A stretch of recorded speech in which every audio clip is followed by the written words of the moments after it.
இந்திய அரசியலமைப்புல பகுதி 3 அடிப்படை உரிமைகளை பத்தி அடிப்படை கடமைகள், அரசு வழிகாட்டு நெறிமுறைகள் எல்லாமே பார்த்துருக்கோம். இதுல அடிப்படை உரிமைகள் அப்படின்னு அதுல ஆன்சர் இருக்கும். அடிப்படை உரிமைகள் அப்போ இந்திய குடிமக்களுக்கு உண்டான உரிமைகளை பத்தி சொல்லக்கூடியதான் இந்த அடிப்படை உரிமைகள். இந்த அடிப்படை உரிமைகள்ங்கிற பகுதி பகுதி 3. எந்த சரத்துக்கும் எந்த சரத்து அப்படின்னு பாத்தீங்கன்னாக்கா 12 to 35.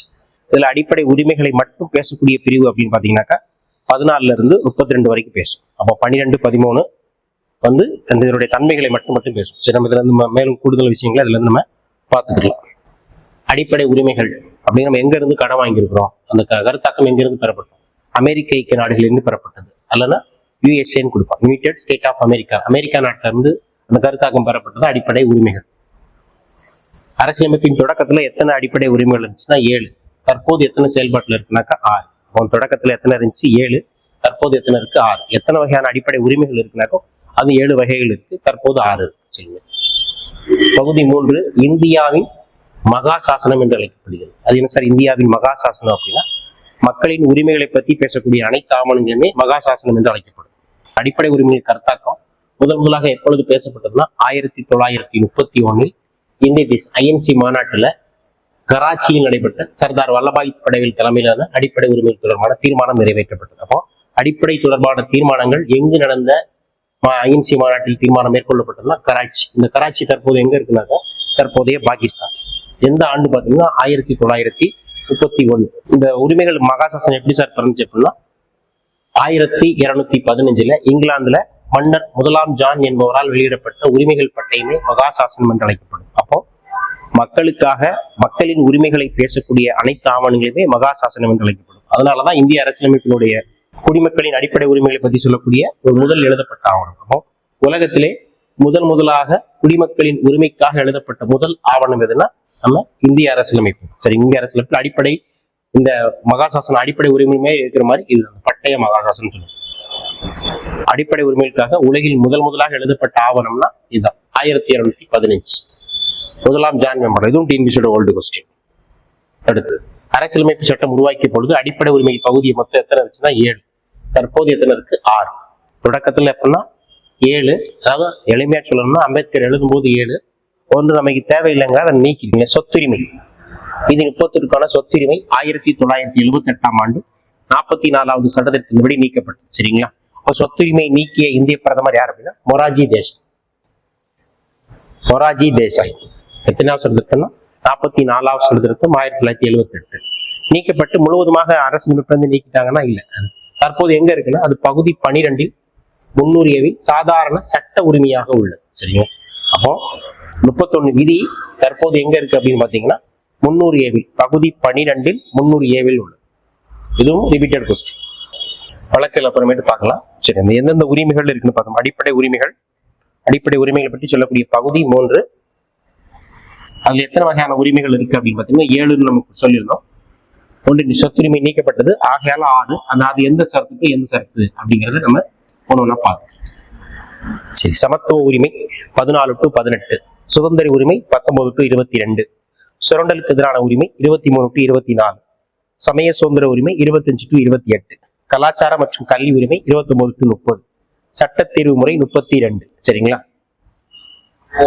அப்போ நம்ம ஏற்கனவே பார்த்துருக்கிறோம் 12 இருந்து 35 வரைக்கும் பார்த்துருக்கிறோம். என்ன சார் இங்க 14 இருந்தா சொல்லியிருக்காங்க அப்படின்னா அந்த 13, 12, 13 அதோட வேற விதிகளை பற்றி சொல்லணும். சரிங்களா? அடிப்படை உரிமைகளை பற்றி மட்டும் பேசக்கூடிய பிரிவு அப்படின்னா 14 to 32. சரிங்களா? சரி, அடிப்படை உரிமைகளின் தன்மை. அடிப்படை உரிமைகள் என்பது அரசின் செயல்பாட்டிலிருந்து மக்களை பாதுகாப்பதற்கு மட்டுமே, தனிநபர்கள் செயல்பாட்டிலிருந்து மக்களை பாதுகாப்பதல்ல. அப்போ அடிப்படை உரிமைகள் யாருக்கு கொடுக்கப்பட்டது? மக்களுக்கு தான். அரசின் செயல்பாட்டிலிருந்து மக்களை பாதுகாப்பாக கொண்டு வரப்பட்டதுதான் இந்த அடிப்படை உரிமைகள். ஏன் சார் மக்களுக்காக கொடுக்கப்படணும்னா ஒரு சிம்பிளான ஒரு எடுத்துக்காட்டு. என்ன எடுத்துக்காட்டு அப்படின்னு பாத்தீங்கன்னா இப்போ அரசாங்கங்கள் மாறும். இப்போ தமிழகத்தின் முதலமைச்சராக திரு ஸ்டாலின் இருக்கிறாங்க, அடுத்த ஆட்சி மாற்றம் ஏற்படும். எந்த ஆட்சி மாற்றம் ஏற்பட்டாலும் அவங்க எதன்படிதான் ஆட்சி செய்யப்பட வேண்டும் அப்படின்னா இந்திய அரசியலமைப்பின்படி தான். சரிங்களா? ஏன்னா அவங்க பிடிச்சவங்க பிடிக்காதவங்க ஏதாவது நடவடிக்கை எடுத்துடக்கூடாது, அரசியலமைப்பின்படி செயல்படும். அப்போ அரசின் செயல்பாட்டில் இருந்து மக்களை பாதுகாப்பதற்காக கொடுக்கப்பட்டதுதான் என்னது அப்படின்னா அடிப்படைகள் உரிமைகள். ஆனா சில அடிப்படை உரிமைகள் ஆயுதப்படை வீரர்கள், துணை ராணுவத்தினர், காவலர் ஆகியோருக்கு நிர்வாக தேவையாக கருதி தேசிய ஒருமைப்பாட்டிற்கும் மறுக்கையல். சரிங்க, சிம்பிளா சொல்ல போனோம்னா நம்ம போலீஸ்காரர்களுக்கு மத்திய அரசு பணிகளை செய்யக்கூடிய காவல் காவல் போலீஸ் வேலை பண்ணக்கூடிய ராணுவ வீரர்கள் மற்றும் போலீஸ்காரர்களுக்கு இந்த அடிப்படை உரிமைகள் வந்து கிடையாது. தேசிய நெருக்கடியின் போது 20-21 தவிர மற்ற அடிப்படை உரிமைகளை தற்காலிகமாக குடியரசுத் தலைவரால் நிறுத்தி வைக்க முடியும் அப்படின்னு சொல்லக்கூடிய உறுப்பு வந்து 359. சரிங்களா, அப்ப தேசிய நெருக்கடியின் போது அடிப்படை உரிமைகள் கூறப்பட்டுள்ள 20-21 தவிர, இந்த வார்த்தை ரொம்ப முக்கியம். தவிர அப்படின்னா என்ன பொருள் அப்படின்னா 20-21 எப்பவுமே நிறுத்தி வைக்க முடியாது. மற்ற அடிப்படை உரிமைகள்ல எந்த காலத்தில் நிறுத்தி வைக்கும்னா தேசிய நெருக்கடி, இது குரூப் 2 கொஸ்டின் தான். தேசிய நெருக்கடியின் போது நிறுத்தி வைக்கப்படும் அப்படின்னு சொல்லக்கூடிய விருப்ப வந்து 359. வெளிநாட்டு நெருக்கடியின் போது தானாகவே விதி 19 நிறுத்தப்படும். சரிங்களா, அப்ப தேசிய நெருக்கடியின் போது 20-21 தவிர அந்த 2 விதியை எப்பவுமே நிப்பாட்ட முடியாது. ஏன்னா அது தனிப்பட்ட மனிதனுடைய பாதுகாப்பு பற்றி சொல்லும். அப்புறம் வெளிநாட்டு நெருக்கடியின் போது தானாக நின்றவர்களுக்கு 19. சரிங்களா, 19லயும் ஒரு 7 வகையான உரிமைகள் இருந்துச்சு. தற்போது 6 வகையான உரிமைகள் இருக்கு. அந்த 19 விதி சொல்லப்பட்ட உரிமைகள் எதிர்பார்க்கப்படும் சொல்லக்கூடிய வந்து 358. இது புத்தகத்தினுடைய தகவல். ஃபர்ஸ்ட் விதி பார்க்க போறோம். 12. சரிங்களா, அரசு என்பதை குறித்து கூறுகிறது. அதான் எந்தெந்த அரசாங்கம், இந்த ஸ்டேட் அப்படின்னு சொல்லுவோம். ஸ்டேட் அப்படின்னா மாநிலத்தை, அந்த மாநிலத்தை நினைச்சிருக்காங்க. ஸ்டேட் அப்படின்னா அரசு என்பதை குறிக்கும். நம்ம அரசு நிர்வாகத்துல மத்திய அரசு, மாநில அரசு, உள்ளாட்சி அரசாங்கம் இருக்கு. அந்த 3 அரசாங்கத்துக்குமே சொல்லப்பட்ட உரிமைகளை பற்றி சொல்லப்படும். இந்த விதியின் மூலம் அரசு என்பது மத்திய அரசு, மாநில அரசு மற்றும் உள்ளாட்சி அமைப்புகளை குறிக்கிறது. சொன்ன விஷயம் தான் இங்கே இருக்கும். சரிங்களா, அரசின் வரையறை சரத்து 12 ஒருவரது அடிப்படை உரிமை எது, பெரியது அரசா இல்லையா என்பதை அறிந்து கொள்வதற்காக சரத்து 12 ஸ்டேட் என்பதில் எவையெல்லாம் அடக்கும் என்பதற்கான வரையறை குறிக்கிறது. சரிங்க, சரத்து 12 எதெல்லாம் வரும்? சிம்பிளா சொல்லணும்னா இந்திய அரசாங்கத்துக்குள்ள இந்தியாவுடைய மேப், அதாவது ஆர்டிகல் 1 படி இந்திய பரப்பெல்லைக்குள் உள்ள அனைத்து விஷயங்களுக்கும் அரசு சார்ந்த, அரசு சாராத, தனியார் மற்றும் எல்லா நிறுவனங்களுக்குமே என்னென்ன உரிமைகளும் இருக்கிற சொல்லக்கூடிய பிரிவு தான் 12. சரிங்களா, அடிப்படை உரிமைகளை பாதிக்கிற வண்ணம் சட்டங்கள் ஏற்றினால் செல்லாது அப்படின்னு சொல்லக்கூடிய பிரிவு வந்து 13. எதை பயன்படுத்தி சார் அவங்க சொல்லுவாங்க அந்த சொல்லும் அப்படின்னு பாத்தீங்கன்னா, அப்போ சட்டங்கள் செல்லாது என்று சொல்லக்கூடிய அதிகாரம் யாருக்கு இருக்கு அப்படின்னு பாத்தீங்கன்னா நீதிமன்றம். நீதி மறு ஆய்வு கோட்பாட்டை வழங்குகிறது. அப்போ ஒரு சட்டத்தை மத்திய அரசோ மாநில அரசோ சட்டங்களே போது உச்ச நீதிமன்றம் விதி 302 அடிப்படையில், உயர் நீதிமன்றம் 226 அடிப்படையில் சட்டம் செல்லாது என்று சொல்லப்படும். அப்புறம் அப்படி என்ன சார் எப்படி சட்டம் செல்லாதா அப்படின்னு கேட்டீங்கன்னா,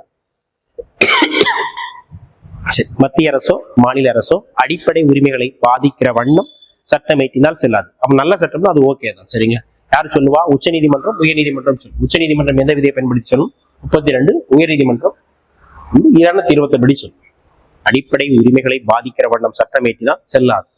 செல்லாதுன்னு சொல்லக்கூடிய அதிகாரம் யாருக்குன்னா நீதிமன்றம், உச்ச நீதிமன்றம் மற்றும் உயர் நீதிமன்றம். சரிங்களா, இதுல 13ல 1, 13ல 2 டிவிஷன் இருக்கு. இந்திய அரசியலமைப்பு தொடங்குவதற்கு முன்பாக இந்திய எல்லைக்குள் உள்ள அமலில் உள்ள அனைத்து அடிப்படை உரிமைகளோட எந்த அளவுக்கு வன்மட்டதாக உள்ளதோ அந்த அளவுக்கு அது இல்லாத நிலையாகும். அது இல்லாத நிலையாகும் என்ன பொருள் அப்படின்னா, சப்போஸ் முன்னாடி உள்ள அரசியலமைப்பு செயல்பாட்டுக்கு வர முடியாத ஒரு சில சட்டங்கள்லாம் இருக்கும். அதுவும் இந்த செயல்பாட்டுக்கு வந்த பிறகு அடிப்படை உரிமைகளை பாதிக்கிறவனா எப்ப ஏற்றம் அந்த சட்டம் செல்லாது. குடிமக்களின் அடிப்படை உரிமைகளை பறிப்பதற்காக அல்லது மீறுவதாகவும் அரசு எந்த சட்டத்தையும் இயற்றக்கூடாது. இந்நிபந்தனைக்கு முரணாக சட்டம் ஏதேனும் இயற்றப்பட்டால் அது செல்லாது.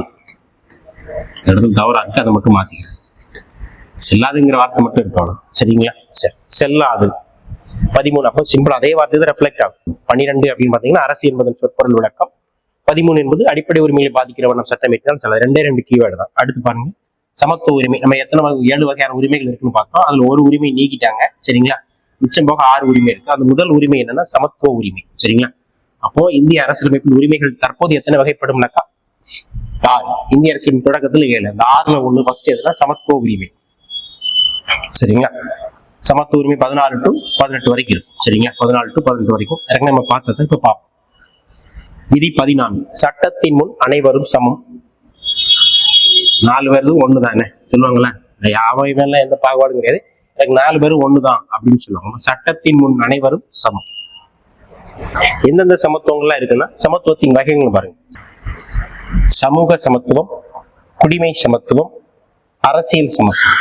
சரிங்களா, ஒண்ணுன்னா பாவம். அனைத்து குடிமக்களும் சம தகுதி அடைய உரிமையை கொண்டவர்கள் என்பது சமூக சமத்துவமாகும். சரிங்களா, சமூகத்தில் ஜாதி, சமய கொள்கை, நிறம் மற்றும் இனம் ஆகியவற்றின் அடிப்படையில் பாகுபாடு இருத்தல் கூடாது. சரிங்களா, குடிமை சமத்துவம்,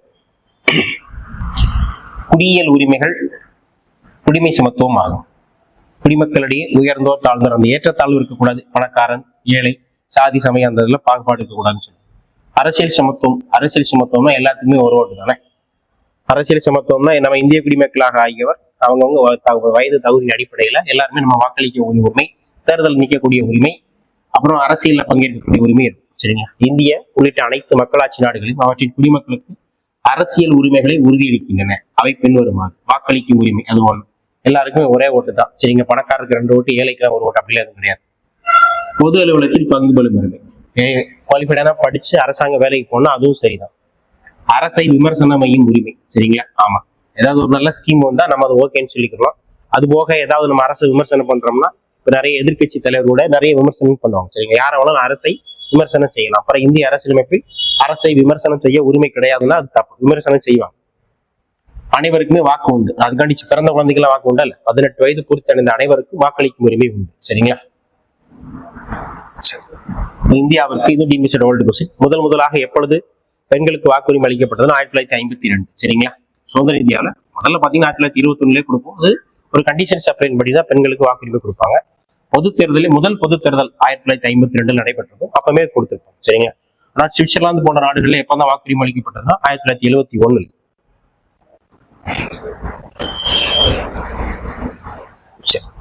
இந்தியாவில் 25 வயது பூர்த்தி அனைவருக்குமே எலெக்ஷன்ல நிக்கலாம். சரிங்களா? உள்ளாட்சி பிரதிநிதிகள் 21 வயசுல இருக்க குரூப் 4ல கூட ஒரு கொஸ்டின் கேட்டிருந்தேன். சரிங்களா?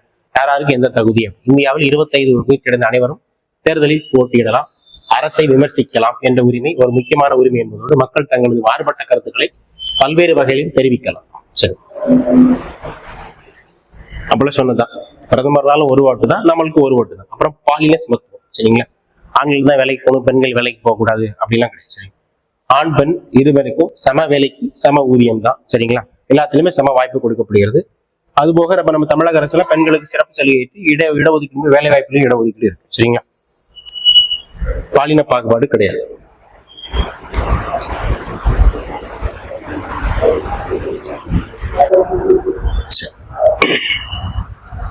பெண்கள் மேம்படுத்தும் விதமாக உள்ளாட்சி அமைப்புகளில் 50% இளங்கீடு வழங்கப்பட்டுள்ளது. சரி, தமிழக அரசு உள்ளாட்சி அமைப்புகளில் எத்தனை சதவீதம் பெண்களுக்கு இடஒதுக்கீடு கொடுக்கும்? 50%. இது என்ன சார் 50%? இப்ப எடுத்துக்காட்டுக்கு ஒரு 100 பிரசிடென்ட் ஒரு மாவட்டத்தில் தேர்ந்தெடுக்கிறாங்கன்னா அது 50% பிரசிடென்ட் பஞ்சாயத்து தலைவர் யாரா தான் இருப்பாங்கன்னா பெண்களா தான் இருப்பாங்க. சரிங்க? பாலின சமத்துவம் என்பது பெண்கள், ஆண்கள், சிறுவர், சிறுமி ஆகியோர் சமமான உரிமைகளை வாய்ப்பு பெற வேண்டும் என்று கூறுவது. ஒன்று போல நடத்த வேண்டும், எல்லோரும் ஒன்று போல இருக்கக்கூடாது. பச்பன் பஜாவ் ஆந்தோலன் இளமை காப்பாற்று இயக்கம். குழந்தைகள் உரிமைகள் அடிப்படை நிறுவன தலைவர் கைலாஸ் சத்யா. இது ஒரு டீம்ஸோட ஓல்டு கொஸ்டின் தான். சரிங்களா?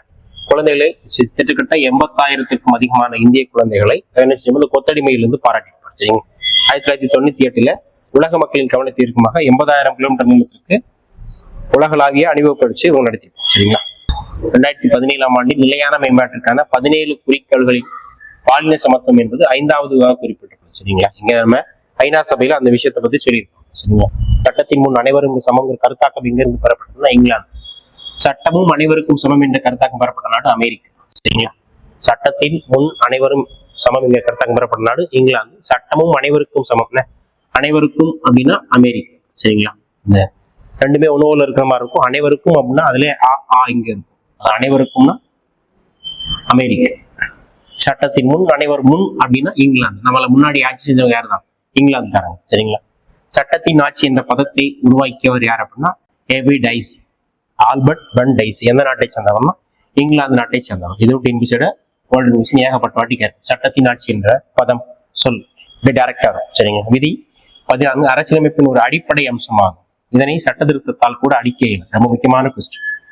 நம்ம இந்திய அரசமைப்பு நெகிழ் மற்றும் நெகிழாத்தன்மை கொண்டதாக இருந்தாலும் கூட எந்த விதியை நம்ம திருத்த முடியாது. 14 இதனை சட்ட திருத்தத்தால் கூட அழிக்க முடியாது. இந்த 14ல ஒரு சில நபர்களுக்கு விதி விலக்குகள் இருக்கு. சரிங்களா? விதி விலக்கு அப்படின்னா என்ன பொருள்னா அவங்களுக்கு மட்டும் அந்த விதி பொருந்தாது. சரிங்களா? ஆர்டிகல் 361 குடியரசுத் தலைவர் மற்றும் ஆளுநர். நாட்டின் குடியரசுத் தலைவர் மற்றும் மாநில ஆளுநர்கள் பின்வரும் பாதுகாப்பை பெறுகிறார்கள். சிறப்பு சலுகை கூட சொல்லும். அவர்கள் தங்களின் பதவியின் அதிகாரங்கள் மற்றும் கடமைகளை செயல்படுத்தும் போது எந்த நீதிமன்றத்துக்கு பதில் சொல்லிட அவசியம் இல்லை. சிம்பிளா குடியரசுத் தலைவரும் ஆளுநரும் எதற்கு நீதிமன்றங்களுக்கு பதில் சொல்ல தேவையில்லை. அவங்கள கைது செய்ய கைது ஆணை பிறப்பிக்க முடியாது. அவர்கள் மீது கிரிமினல் மற்றும் சிவில் மற்றும் கிரிமினல் வழக்கில் தொடர முடியாது. கிரிமினல் வழக்கு துப்புரா தொடர முடியாது. சரிங்களா? சிவில் வழக்கு எப்ப தொடரும்னா ஒரு நம்ம 2 மாதம் அறிவிப்புக்கு முன்பு தெரிவிச்சுட்டு அவங்க சிவில் வழக்கு தொடரும். சரிங்களா? 2 மாத அறிவிப்பு முன்னது நோட்டீஸ் மூலம் தெரிவிக்கப்பட்டு அவங்க சிவில் வழக்கு கைது நடவடிக்கை மேற்கொள்ள முடியாது. சரிங்களா? எந்த வழக்கு மட்டும் தொடர முடியும் அப்படின்னு பாத்தீங்கன்னாக்கா சிவில் வழக்கு. சொத்து சம்பந்தப்பட்ட வழக்கு, அதுவும் 2 மாத அறிவிக்கு பிறகுதான். சரிங்களா? அடுத்து 361A பத்திரிகையாளர் நாடா பாராளுமன்ற சட்டமன்ற நிகழ்ச்சிகளை பிரசாரம் செய்வதற்கு எந்த மாதிரி சிவில் வழக்கு தொடர முடியாது. சிவில் மற்றும் கிரிமினல் வழக்கு தொடரும். சிம்பிளா சொல்லணும்னா நாடாளுமன்றத்திலயோ சட்டமன்றத்திலயோ ஏதாவது பேசினாங்கன்னா அதை போய் பத்திரிகையாளர் வெளியில சொல்லலாம். அப்படி நீங்க வெளியில சொன்னா உன் மேல வழக்கு தொடரும்னா அதெல்லாம் கிடையாது. சரிங்க? அது அவங்களுக்கு ஒரு உரிமை. அப்புறம் 105 பாராளுமன்ற உறுப்பினர்கள் உள்ள பாராளுமன்றத்தில் பேசியது வாக்களித்தது தொடர்பாக பாராளுமன்ற உறுப்பினர்கள் எந்த நீதிமன்ற நடவடிக்கையும் பொறுப்பேற்க வேண்டியதில்லை. சரிங்களா? ஒரு நாடாளுமன்ற உறுப்பினருடைய செயல்பாடுகள் அவர் அங்க என்ன பேசலாம், எது பேசலாம், இவங்க கேட்டுதான் பேசலாம் அப்படிலாம் எதுவுமே கிடையாது. அவர் பாராளுமன்ற உறுப்பினருக்கான சிறப்பு சலுகை 105. அதே விஷயம் சட்டமன்ற உறுப்பினருக்கு 194. அங்க 105, இங்க 194. சட்டமன்றத்தில் பேசியது வாக்களித்து தொடர்பாக சட்டமன்ற உறுப்பினர்கள் எந்த நீதிமன்ற நடவடிக்கைகளுக்கும் பொறுப்பேற்க வேண்டியதில்லை. சிம்பிளா ஒரு ஆளுங்கட்சியில் ஏதாவது ஒரு மசோதை நிறைவேற்றலாம்னு வச்சுக்கோங்களேன், அது ஆதரவாக எதிராகவோ வாக்களிக்கிறது அது அவங்களுடைய தனிப்பட்ட விருப்பம். அது எங்களுக்கு தான் ஓட்டு போட்ட எங்களுக்கு தான் அதுன்னு அதை நம்ம சொல்ல முடியாது, அதுவும் செய்ய முடியாது. சரிங்களா? அடுத்தது பாத்தீங்கன்னா 31C. 31C நம்ம பின்னாடி பார்ப்போம். சரிங்களா சார்? 31 தான் நீக்கப்பட்டு 31C அது என்ன சார் அப்படின்னா, அரசு வழிகாட்டு நெறிமுறை கோட்பாடுகளை சொல்லும் போது அடிப்படை உண்மைகளே பாதிக்கப்படலாம், பாதிக்கப்பட்டாலும் அச்சட்டம் செல்லும். நீதிமன்றம் உச்ச நீதிமன்றம் கூறியதாவது விதி 31E எங்கு நுழைகிறதோ அங்கு 14 வெளியேறுகிறது அப்படின்னு. சரிங்களா? சட்டத்தின் முன் அனைவரும் சமம் தான், ஆனா ஒரு சில பேருக்கு விதிவிலக்கு கொடுத்திருக்கிறோம். அதனால 31C உறுப்பு எங்க உள்ள வருகிறதோ அங்க எது போயிரும், 14 வெளியேறுகிறது. சரிங்களா? அதுபோக வெளிநாட்டு தூதர்கள், ஐநா அதிகாரிகள் அவங்களுக்கும் அந்த ஆர்டிகல் 14 விதிவிலக்கு உண்டு. வெளிநாட்டு ஆட்சியாளர்கள், தூதர்கள், சிவில் மற்றும் கிரிமினல் வழக்கு தொடர்பான பாதுகாப்பையும் ஐநா அதிகாரிகளுக்கு வழங்கும். சிம்பிளா வெளிநாட்டு தூதர்கள், அதிகாரிகள் பிளஸ் ஐநா அதிகாரிகளுக்கும் வழங்கப்படுகிறது இந்த 14. இப்போ 14 நம்ம யாருக்கெல்லாம் நம்ம விதிவிலக்கு கொடுக்கறத கவனமா வச்சுக்கணும். சரிங்களா? அடுத்த விதி 15. சரிங்களா? பாகுபாடு காட்டக்கூடாது. அது சிம்பிளா பாகுபாடு காட்டக்கூடாது, இதான் கான்செப்ட். பாகுபாடு காட்டக்கூடாது. 14 சட்டத்தின் முன் அனைவரும் பாகுபாடு காட்டக்கூடாது. எதன் அடிப்படையில் காட்டக்கூடாது? மதம், இனம், ஜாதி, பாலினம், பிறப்பிடம் இவற்றின் அடிப்படையில் பாகுபாடு காட்ட தடுச்சு. 15(1). 15(1) சப்கிளாஸ் ரொம்ப ரொம்ப முக்கியம். டெப்தாலாம் கேட்கறாங்க. சரிங்களா? இது சரி இவ்வளவு டெப்தா நம்ம பார்க்கணும் அப்படின்னு பாத்தீங்கன்னா இப்ப இருக்கிற வினாக்கள் எல்லாமே ரொம்ப டெப்த் கொஸ்டினா தான் இருக்குது. சரிங்க? அரசு எந்த குடிமகனையும் அவனுடைய மதம், இனம், ஜாதி, பால், பிறப்பிடம் ஆகியவற்றில் ஏதாவது ஒன்றை காரணமாக காண்பித்தவனை பாகுபாட்டுடன் நடத்தக்கூடாது. அப்ப யாரு நடத்தக்கூடாது? இந்திய குடிமகனை அரசாங்கம் பாகுபாட்டுடன் நடத்தக்கூடாது. யார் நடத்தக்கூடாது அப்படின்னா இந்திய குடிமகன் ஒருவனை அரசாங்கம் பாகுபாடு காட்டணும். 15(1). அடுத்து அரசாங்கம் ஏற்கனவே நம்ம சொல்லியிருக்கோம், இந்த அடிப்படை உரிமைகள் யாரிடமிருந்து பாதுகாக்கிறது? அரசாங்கத்தை மக்களிடமிருந்து மக்களை அரசாங்கத்திடமிருந்து பாதுகாக்கிறது. அடுத்து 15(2) எந்த குடிமகனும் அவர் சார்ந்துள்ள மதம், இனம், பால், ஜால், பிறப்பிட அடிப்படையில் கடை, பொது ஓய்வு விடுதிகள், உணவு விடுதிகள் மற்றும் பொதுவான பொதுபோக்கு இடங்களில் நுழையும் போது தடை விதிப்பதற்கான நிபந்தனைகள் விதிக்கக்கூடாது. அதெல்லாம் 15(3). இது எல்லாமே விதிவிலக்குகள். சரிங்களா? 15(3) பெண்கள் மற்றும் குழந்தைகளுக்கான சிறப்பு சட்டங்கள் இயற்றுவதில் இந்த அரசினை இந்த சரத்து உள்ளது எதுவும் தடுக்காது. சரிங்களா? பெண்கள் மற்றும் குழந்தைகளுக்கு 15(3) பெண்கள் மற்றும் குழந்தைகள். சரிங்களா? கணவன் மனைவி 2 பேரும் சேர்ந்தாதான் ஒரு குழந்தை இருக்கு. 15(3). சரிங்களா? பெண்கள் மற்றும் குழந்தைகளுக்கு சிறப்பு சட்டங்கள் இயற்றப்பட்டு எதுவும் தடுக்காது. இப்போ தமிழக அரசு பாத்தீங்கன்னா அரசு வேலை வாய்ப்புகளை 30% மகளிருக்கு அளிக்கிறது. சரிங்களா? அப்போ சட்டத்தின் முன் அனைவரும் சமம் தான். ஆர்டிகல் 14 என்ன சொல்லுது? சட்டத்தின் முன் அனைவரும் சமம். அப்ப பெண்களுக்கு ஏன் இடஒதுக்கீடு எக்ஸ்ட்ரா கொடுக்குறீங்கன்னா அப்ப விதிவிலக்கு கொடுத்தாதான் அவங்களுக்கு வேலை கொடுக்க முடியும். சரிங்க? ஏன்னா போதிய பிரதிநிதித்துவம் இல்லை என்று அவங்களுக்கு இடஒதுக்கீடு கொடுக்கலாம். சரிங்க? பெண்கள் மற்றும் குழந்தைகளுக்கு சிறப்பு சட்டம் ஏற்றுவதற்கு வழிவகை செய்யக்கூடியவர் 15(3). அடுத்து 15(4) அரசு சமுதாயத்தில் மற்றும் கல்வியில் பின்தங்கி உள்ள வகுப்பினர்களுக்கு அல்லது தாழ்த்தப்பட்டோர் மற்றும் பழங்குடியினர் தனிச்சலுகை அளித்து அவர்கள் சமுதாயத்தில் முன்னேற்ற தனிச்சிறப்புகள் அற்ற ஏற்றுவதற்கு அரசினை எதுவும் தடுக்காது. சிம்பிளா இடஒதுக்கீடு அவ்வளவுதான். சரிங்க? தாழ்த்தப்பட்ட மற்றும் பழங்குடியின பிற்படுத்தப்பட்ட அனைத்து மக்களுக்கும் இடஒதுக்கீடு வழங்குவதற்கு வழிவகை செய்ய பிரிவு வந்து 15 கரெக்டான. இந்த 15 நாள் மட்டும் இல்லைன்னு நம்ம இடஒதுக்கீடு இருக்காது. ஏன்னா சட்டத்தின் முன் அனைவரும் சமம் தான். சட்டத்தின் முன் அனைவரும் சமம்னு சொல்றீங்களே சார், எதுக்கு வந்து எஸ்சி எஸ்டி பிசி எம்பிசிக்கு இடஒதுக்கீடு கொடுக்குறீங்க அந்த கேள்வி எழுவும். ஸோ விதிவிலக்கு கொடுத்தாதான் நம்ம இடஒதுக்கீடு கொடுக்க முடியும். சரிங்களா? இந்த 15 வந்து எந்த சட்ட திருத்தத்தின் மூலம் சேர்க்கப்பட்டது அப்படின்னா அதான் முதல் சட்ட திருத்தம் 1951 மூலமாக தான் இந்த சட்ட திருத்தம் சேர்க்கப்பட்டு இடஒதுக்கீடு கொடுக்கப்பட்டது. சரிங்களா? தனியார் கல்வி நிறுவனங்களில் இடஒதுக்கீடு. சரிங்களா? தனியார் கல்வி நிறுவனங்கள் இப்ப பாத்தீங்கன்னா நம்ம இந்த அனைவருக்கும் இலவச கட்டாய கல்வி அந்த திட்டத்தின்படி ஸ்கூல்லயோ குறைந்தபட்சம் சீட் கொடுக்குது. அந்த மாதிரி கல்வி தனியார் கல்வி நிறுவனங்களில் இடஒதுக்கீடு. சரிங்களா? எந்த சட்டத்திருத்தம்னா 93வது சட்டத்திருத்தம் 2005. சிறுபான்மை கல்வி நிறுவனங்களுக்கு இது பொருந்தாது. இந்த 15 எந்த கல்வி நிறுவனங்களுக்கு பொருந்தாது அப்படின்னா சிறுபான்மை. அது என்ன சார் சிறுபான்மையினர்? இப்ப அடுத்து பாத்தீங்கன்னா நம்ம saint Xavier's college, John's college அந்த மாதிரி சிறுபான்மை கல்வி நிறுவனங்கள் அந்த நிறுவனங்களுக்கு இந்த 15 பொருந்தாது.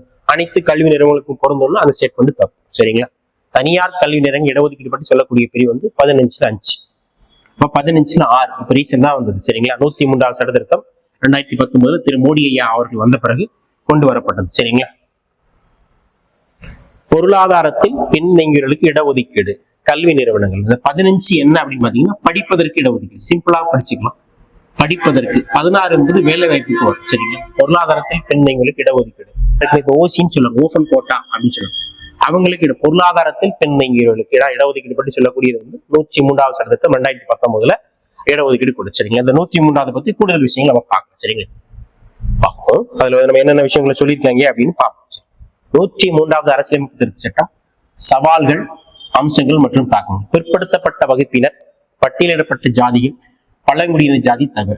சிம்பிளா சொல்லணும்னா யாருக்கெல்லாம் இடஒதுக்கீடு இருக்கோ அவங்களை தவிர யாருக்கு இருக்காது? ஓபன் கோட்டாவுக்கு இடஒதுக்கீடு இருக்காது. பிற சமூகத்தில் பொருளாதார ரீதியாக நலிவடைந்த பிரிவினருக்கு மத்திய அரசு மற்றும் தனியார் கல்வி நிறுவனங்களில் சேர்வதற்கு, மத்திய அரசு வேலைவாய்ப்பில் சேர்வதற்கும் 10% இடஒதுக்கீடு. சரிங்களா? அப்ப எக்கனாமிக் வீக்கர் செக்ஷன் EWD அப்படின்னு சொல்லுவாங்க. சரிங்களா? சரிங்களா? பொருளாதாரத்தில் பின்தங்கிய பிரிவினருக்கு அனைத்து பதவிகளிலும் 10% வரை இடஒதுக்கீடு அளிக்கும் வகையில் 16வது பிரிவு திருத்தப்பட்டது. சரிங்களா? அதாவது கல்வியில இடஒதுக்கீடு கொடுக்கும்னா 15, வேலை வாய்ப்புல அப்படின்னா 16. சரிங்களா? இது முதல்ல கொடுத்தாங்க. அப்ப அந்த உச்சநீதிமன்றம் இதை வந்து வேண்டாம்னு சொல்லிடுச்சு. இப்ப ரீசெண்டா மோடி ஆட்சி காலத்தில் திரும்ப கொடுத்துருச்சு. இந்த இடஒதுக்கீடு பட்டியல் ஜாதிகள், பழங்குடியினர் மற்றும் பிற்படுத்தப்பட்ட சிம்பிளா SC ST OBC இடஒதுக்கீடு கூடுதலாக உள்ளது. இதன் விளைவாக மொத்த இடஒதுக்கீடு 60% உள்ளது. சரிங்களா? 103வது அரசியலமைப்பு திருத்த சட்டம் மருத்துவ கல்லூரிகள், IIT NIT INM போன்ற உயர்கல்வி நிறுவனங்களில் அதிக இடங்களை எளிதாகும். சரிங்களா? 103வது அரசியலமைப்பு திருத்த மசோதாவின் கீழ் மதம் மற்றும் ஜாதியை பொருட்படுத்தாமல் இடஒதுக்கீடு வழங்கப்படுகிறது. பொருளாதாரத்தின் அடிப்படையில் இடஒதுக்கீட்டை வழங்கிய சட்ட திருத்தம் அப்படின்னு கேட்பாங்க. அது 103வது அரசியலமைப்பு திருத்த சட்டம்னா அது எக்கனாமிக் வீக்கர் செக்ஷன். சரி, யாரெல்லாம் அதுல பயனடைவாங்கன்னா பயனாளிகள் பாருங்க. ஆண்டுக்கு 8 லட்சத்துக்கு குறைவான ஒண்ணு இடஒதுக்கீட்டு பிரிவு அல்லாத பிரிவராக இருக்காது. SC ST OBC இருக்கக்கூடாது.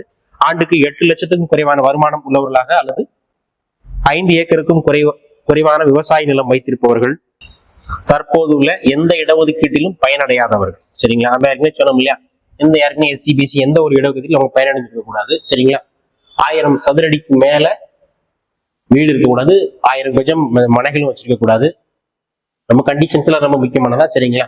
103வது அரசியலமைப்பு திருத்தம் உயர் ஜாதிகளின் ஏழை குடிமக்கள் OBCக்கு சமமான பலனை அனுபவிக்க இந்த வழிவகை செய்து. சரிங்களா? உச்ச நீதிமன்றம் அதிகபட்சமாக 50% இடஒதுக்கீட்டுக்கு வரம்பு விதித்துள்ளது. மேலும் அது வரம்பை மீற முடியாது. சரிங்களா?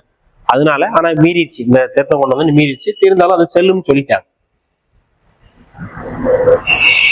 உடனே நம்ம நிறைய பேர் இதை வழக்கு எடுத்து இந்த திருத்தத்துக்காக வழக்கெல்லாம் தொடுத்தாங்கண்ணா. 103வது அரசியலமைப்பு திருத்த சட்டம் 2019 நாடாளுமன்ற அனுமதித்த சில மணி நேரங்களிலே யூத் ஃபார் ஈக்குவாலிட்டி என்ற அரசு சாரா அமைப்பு பொதுநல வழக்கு உச்ச நீதிமன்றத்தில் சிம்பிளா இந்த இடஒதுக்கீட்டை எதிர்த்து அவங்க வழக்கு தொடுத்தாங்க. அப்போ 103வது பொருளாதாரத்தில் பிறந்தவர்களுக்கான இடஒதுக்கீட்டை எதிர்த்து வழக்கு தொடுத்த அமைப்பு எது? Youth for equality. சரிங்களா? 103வது சட்டத்தின் அமலுக்கு வந்த பிறகு நம்ம இடஒதுக்கீடு எத்தனை சதவீதமாக அறிவித்தது அதிகரிக்கப்பட்டது அப்படின்னா 59.5. அது எப்படி சார் 59.5னா ஏற்கனவே மத்திய அரசு ஓபிசிக்கு எவ்வளவு வழங்குறது அப்படின்னு பாத்தீங்கன்னாக்கா 27%. எஸ்சிக்கு அப்படின்னு பாத்தீங்கன்னாக்கா 15%. எஸ்டிக்கு அப்படின்னு பாத்தீங்கன்னாக்கா 7.5%. மீது எத்தனை ஆச்சு? 49.5 ஆச்சா? இப்போ இடஒதுக்கீடுக்காக கொடுத்த பார்த்தீங்கன்னா 10. இவங்க எக்கனாமிக் வீக்கர் செக்ஷனா 59.5 மாறி. சரிங்களா? திரும்ப சொல்றேன். ஓபிசிக்கு 27%, எஸ்சி ஷெட்யூல் காஸ்டுக்கு 15%, ஷெட்யூல் ட்ரைபிளுக்கு 7.5, எக்கனாமிக் வீக்கர் செக்ஷனுக்கு 10. அப்போ 49.5 இருந்தது, கவுண்டிங் எதுவாக மாறுகிறது? 59.5 மாறுகிறது. சரிங்களா? இதுதான் அந்த கவுண்டிங். அதை தெரிஞ்சு வச்சுக்கணும். எது இல்லாம தெரியாம இருந்திருக்கும். சரிங்களா? போக்சோ ஆக்ட் குழந்தைகள் உடல் அளவிலும் மன உளைதல் பாலியல் நடவடிக்கையில் ஈடுபட கட்டாயப்படுத்தும் போது மாநில அரசு அக்குழந்தைகளை பாதுகாக்க சட்டங்களை போக்சோ சட்டம். சரிங்களா? இது அப்ரிவேஷனோட ஒரு வாட்டி கேட்டுக்கிறாங்க. சரிங்களா? POCSO act, the protection of children from sexual offence acts 2012. இது 2019 திருத்திருக்காங்க. அதை நம்ம கூடுதல் விஷயங்களை வச்சு பார்ப்போம். போக்சோ சட்டத்தின் சிறப்பு அம்சங்கள் பாருங்க.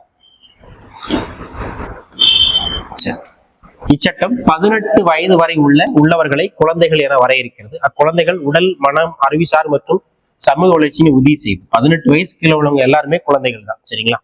பாலியல் வன்கொடுமையில் அதிகாரத்தில் இருப்பவரோ, குடும்ப உறுப்பினர், அவங்க சொந்த குடும்பம், அண்டை வீட்டார்களோ தண்டனை வழங்கப்படும். குழந்தைகள் என்ன வாக்குமூலம் கூறுகிறதோ அது அப்படியே அவங்க குழந்தை என்ன சொல்றாங்களோ அவங்க அதை அப்படியே கேட்டுக்கணும். சரிங்களா? பாதிக்கப்பட்ட குழந்தைகள் அடிக்கடி சாட்சி சொல்லுங்க அப்படிங்கறத அவங்களும் சொல்லக்கூடாது. சரிங்க?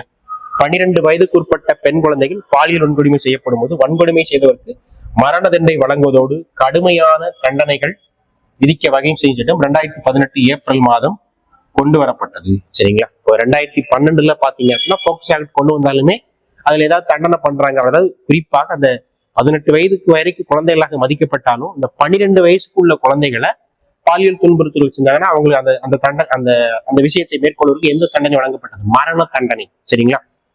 அப்ப என்ன புரிஞ்சுக்கணும் அப்படின்னா 2012 போக்சோ ஆக்ட்ல பாலியல் சீண்டல் இருந்துச்சுன்னா மரண தண்டனை கிடையாது. 2018 இவங்களுக்கு 12 வயதுப்பட்ட குழந்தைகளுக்கு இந்த பாலியல் சீண்டல் கொடுக்குறாங்கன்னா மரண தண்டனையே எங்களுக்கு திருத்தம் செய்து. அப்போ போக்சோ ஆக்ட் 2012 திருத்தம்னு கேட்டாங்கன்னா 2018, நடைமுறைக்கு போகுதுன்னா 2019. சரிங்களா? குற்றவியல் திருத்த சட்டம் 2018, அதாவது போக்சோ ஆக்ட் திருத்தம் 2012, திருத்தம் 2018, நடைமுறைக்கு போறது 2019. நல்லா கவனமா வச்சுக்கோங்க. சட்டம் 2012, திருத்தம் 2018, திருத்தப்பட்டது நடைமுறைக்கு எப்போ வந்ததுன்னா 2019. சரிங்களா? அதுல அபராத தொகையானது பாதிக்கப்பட்டவரின் மருத்துவ செலவை ஈடுகட்டும் வகையில அது இருக்க வேண்டும் அப்படின்னு சொல்லப்பட்டுச்சு. சரிங்களா? அதுல சப்போஸ் இவங்களுக்கு இந்த போக்சோ ஆக்ட்ல வைக்கிறவங்களுக்கு என்ன தண்டனை விதிக்கப்படும் அப்படின்னா 6 மாதம் தண்டனை. புத்தகத்துல அந்த விவரம் இல்லாம இருக்கும், அதை மட்டும் எழுதிக்கணும். 6 மாதம் தண்டனை. இது டிபிசியோட ஓல்டு விஷயம். 6 மாதம் தண்டனை அல்லது அபராதம், இல்லைன்னா ரெண்டுமே சேர்ந்து கூட விதிப்பாங்க. சரிங்களா? முக்கியமா அந்த அபராதம் எப்படி இருக்கும்னா பாதிக்கப்பட்டவர், நல்லா பாருங்க, பாதிக்கப்பட்டவரின் மருத்துவ செலவை ஈடுகட்டும் வகையில் இருக்க வேண்டும். சரிங்களா? 6 மாதம் தண்டனை கிடைக்கும், இல்லைன்னா அது கிடைக்கும். சரிங்களா? இது டோல் ஃப்ரீ நம்பர். குழந்தைகளுக்காக தேவைப்படும் குழந்தைகள் டோல் ஃப்ரீ நம்பர் 1098. சரிங்களா? Old question 1098. சரிங்களா? ஏதாவது குழந்தைய டிஸ்டர்ப் பண்ணாங்கன்னா அவனை தூரம் அங்க 1098 அப்படி தூர 10 விட்டு 98 வயசு வரைக்கும் நல்லா ஜாலியா இருப்பாங்க. சரிங்களா? 24 நேரம் அந்த நம்பர் கொடுக்கும். சரிங்களா? அதுல குறிப்பாக பாத்தீங்கன்னா குறைபாடுகள் உடைய குழந்தைகளே மற்ற குழந்தைகளை விட 3.4% அதிகமாக பாலியல் வன்கொடுமைக்கு ஆளாகும் என்று உலகளாவிய ஆராய்ச்சி வந்து கருதுச்சு. பொதுவாக குழந்தை பாதிக்கப்படுறாங்க, அதுல மாற்றுத்திறனாளிகள் குழந்தைகளே கூடுதலாக பாதிக்கப்படுறாங்க, அந்த பாலியல் சீண்டல்ல பாதிக்கப்படுறாங்கன்னு ஒரு ரிப்போர்ட் கொடுக்கு. சரிங்களா? இது புத்தக தகவல் கொஞ்சம் தெளிவாக தான் பார்த்து. சரிங்களா?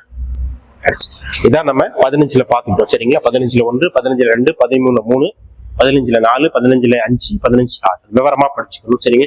அடுத்த உறுப்பு பாத்தீங்கன்னா 16. சரிங்களா?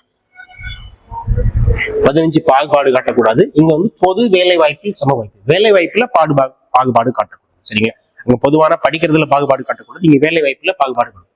பொது வேலை வாய்ப்புகளில் சம வாய்ப்பு அளித்தார். சரிங்களா? அதாவது அரசு வேலையில எல்லாருமே சமம் தான்.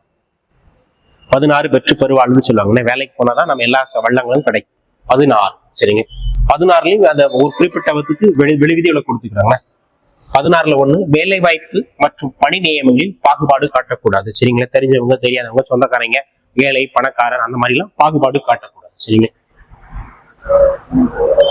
வேலை வாய்ப்பு மற்றும் நியமங்களில் பாகுபாடு காட்டக்கூடாது. 16 பொது வேலை வாய்ப்பில் சம வாய்ப்பு. 16ல 1 16ல 2 மதம், இனம், ஜாதி, பால், பிறப்பிடம், மரபு மற்றும் இருப்பிடத்தின் அடிப்படையில் விதிவிலக்கு. அங்க 15ல 5 தான் சொல்லுவோம். இங்க 7 விஷயங்களும் சொல்லுவோம்.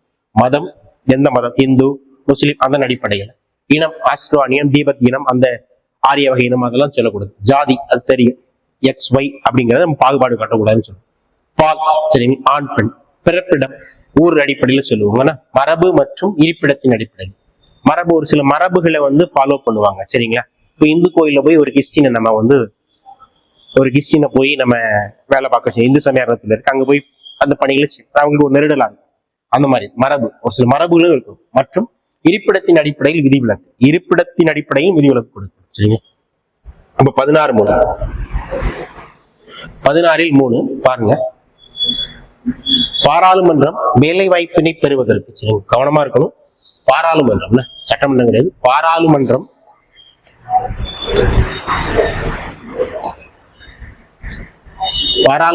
வேலை வாய்ப்பினை பெறுவதற்கு அந்நபரின் வசிப்படம் தொடர்பான நிபந்தனைகளை வகுக்கலாம். சரிங்களா. அப்ப அந்த வசிப்பிடம் தொடர்பான அது இருப்பிடம் தொடர்பான நிபந்தனை யாரு மட்டும்தான் வகிக்க முடியும் அப்படின்னு பாத்தீங்கன்னா பாராளுமன்றம். சரிங்க. இது என்ன சார் வகைப்படம் பெறும்னா ஒரு சில குறிப்பிட்ட பணிகளுக்கு அந்த மாநிலத்தை சார்ந்தவராக தான் நியமனம் செய்யும். இப்ப எடுத்துக்காட்டு பாத்தீங்கன்னா இப்ப சமீபத்துல கூட நம்ம மாவட்டத்துல எல்லா தமிழகத்துல அனைத்து மாவட்டத்துக்கும் கிராம உதவியாளர் போஸ்டிங் போட்டாங்க. சரிங்களா. அதுல பாத்தீங்கன்னா அந்த கிராம விஓனுடைய உதவியாளர் அவங்களுக்கு அந்தந்த தாலுகாவில் உள்ளவங்களுக்கு மட்டும்தான் முன்னுரிமை வழங்கப்படும். அவங்க தான் அப்ளை பண்ணணும். அந்த அந்த அந்த ஒரு அந்த ஒரு கட்டமைப்பு, அந்த விதி, அந்த ரூல்ஸ் கொடுக்கப்படும். அதுதான். அப்புறம்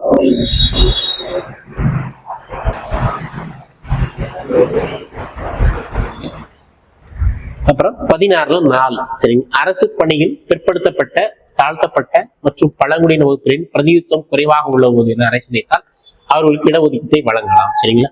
இப்ப நம்ம தமிழகத்துல 69% இடஒதுக்கீடு இருக்கு. சரிங்களா.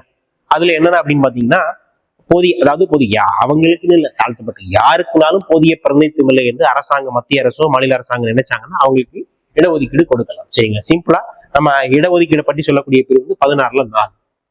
16ல 4A 4னா இடஒதுக்கீடு தாழ்த்தப்பட்ட மற்றும் பழங்குடியினர் பிற்படுத்தப்பட்ட அவங்களுக்கு மட்டும் இல்ல, போதிய பிரதிநிதித்துவம் யார் இல்லை என்று நினைத்தாலும் அரசாங்கம் அவங்களுக்கு இடஒதுக்கீடு கொடுக்கலாம். 16ல 4A தாழ்த்தப்பட்ட மற்றும் பழங்குடியினருக்கு பதவி உயர்வில் இடஒதுக்கீடு. சரிங்களா. தாழ்த்தப்பட்ட மற்றும் பழங்குடியினருக்கு இது தாழ்த்தப்பட்ட மற்றும் பழங்குடியினர் பொது பிற்படுத்தப்பட்ட எல்லா மக்களும். 16ல 4A மட்டும் யாருக்கு மட்டும் அப்படின்னா தாழ்த்தப்பட்ட மற்றும் பழங்குடியினருக்கு மட்டும் பதவியர்களில் இடஒதுக்கீடு 77வது திருத்தம் 1995. இது வேர்ல்டு கோஸ்ட். அப்புறம் 14ல 4B சரிங்களா. 16 தனித்தனி வகுப்புகளுக்கு ஒரு வருடத்தில் நிரப்பப்படாத காலி பணியிடங்களை அடுத்தடுத்த ஆண்டுகள் நிரப்புக்க மாநிலத்திற்கு அதிகாரம் அளிக்கும். ரொம்ப முக்கியம். யாருக்கு அதிகாரம் கொடுக்க அப்படின்னா மாநிலத்துக்கு. முதல்ல இருப்பிடம் தொடர்பான அப்படின்னு பாத்தீங்கன்னா மத்திய அரசு நிர்ணயிச்சு. இது மாநிலம் பேக்லாக் போஸ்டிங் சொல்லுவாங்க. ஒரு சில ஒரு வேகன்சி போடுவோம், நிரப்பப்படாத வேகன்சி பேக்லாக் வேகன்சின்னு சொல்லுவாங்க. சரிங்களா. அதாவது அந்த வேலைக்கு குவாலிஃபைடான ஆள் இல்ல அந்த விஷயத்த சொல்லும். அது மட்டும் பேக்லாக் போஸ்டிங். சிம்பிளா பேக் போஸ்டிங். இது ப்ரொமோஷன்ல ரொம்ப எளிமையா என்ன வச்சுக்கலாம். ப்ரொமோஷன்ல இடஒதுக்கீடு 16ல 4 தாழ்த்தப்பட்ட SC/ST. இது பேக்லாக் போஸ்டிங். அதுல 14ல பேக்லாக் போஸ்டிங் கீவேர்டு அது ஞாபகம் வச்சுக்கலாம். அப்புறம் 16ல 5 கொஞ்சம்னா ஒரு பாருங்க.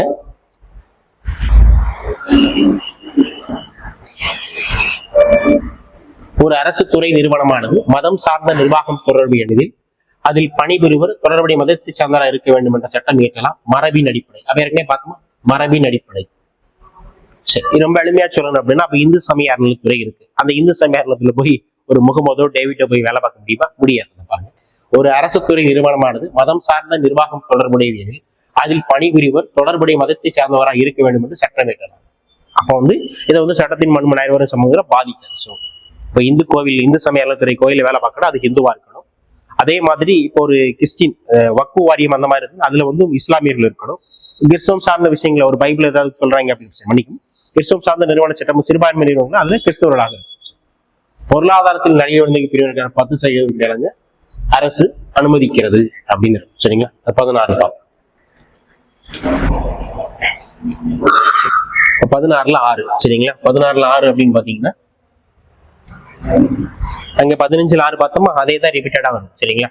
பொருளாதாரத்தில் பின்தங்கியவர்களுக்கு இடஒதுக்கீடு வழங்க வேலை வாய்ப்பு. அங்கே படிக்கிறதுக்கு 15ல 6 அப்படின்னு பாத்தீங்கன்னா படிப்பதற்கு உயர்கல்வி நிறுவனம் தனியார் பிரிவு. இது வந்து வேலை வாய்ப்புல வழங்கும். சரிங்களா? பிரிவு ஆ பிரிவிற்கும் உயர்ந்த பணிகளில் கேபினட் சில ஆணையம் முன்படி அறிவியல் மற்றும் தொழில்நுட்ப பணிகளுக்கும் எல்லா பணிகளுக்கும் இடஒதுக்கீடு கொடுப்பார். சரிங்களா? 15ல 5 அப்படின்னா 15ல 6 அப்படின்னா படிப்பதற்கு வேலை வாய்ப்பு இடஒதுக்கீடு. இங்க 16ல 6 அப்படின்னா எக்கனாமிக் வீக்கர் செக்ஷனுக்கு இடபிள்யூடிக்கு வந்து 16ல 6 வேலை வாய்ப்பு இல்லை. சரிங்களா? பிற்படுத்தப்பட்டவர் ஆணையம் இது ஒரு கோல்டன் ஏரியா கொஸ்டின். நிறைய வாட்டி இந்த வேற எல்லாம் கேட்டிருக்காங்க. இந்த குரூப் 4ல கூட இது கேட்டாங்கல்ல, அவங்க தெளிவா கேட்டிருந்தாங்க. சரி, முதலாவது பிற்படுத்தப்பட்டோர் ஆணையம் 29/1/1953 அன்று காக்கா கலேர்கர் என்பவரின் தலைமையில் இந்திய அரசு முதலாக பிற்படுத்தப்பட்டோர் ஆணையத்தை ஏற்படுத்தி. காக்கா கலேர்கர் ஆணையம் எந்த ஆண்டு அப்படின்னா 1953. எப்போ ரிப்போர்ட் கொடுக்குறாங்க அப்படின்னா 55. பிற்படுத்தப்பட்டோர் ஆணையம் பற்றி கூறப்படி வந்து 340. இதுவும் கோல்டன் கொஸ்டின். சரிங்களா? காக்கா கலேர்கர் உட்பட எத்தனை பேர் இடம்பெற்றதுன்னா 11 பேர். முதலாவது பிற்படுத்தப்பட்டோர் ஆணையம் காக்கா கலேர்கர் ஆணையம் 1953. சரிங்களா? எப்போ ரிப்போர்ட் கொடுக்குறாங்க அப்படின்னு பாத்தீங்கன்னா 1955ல.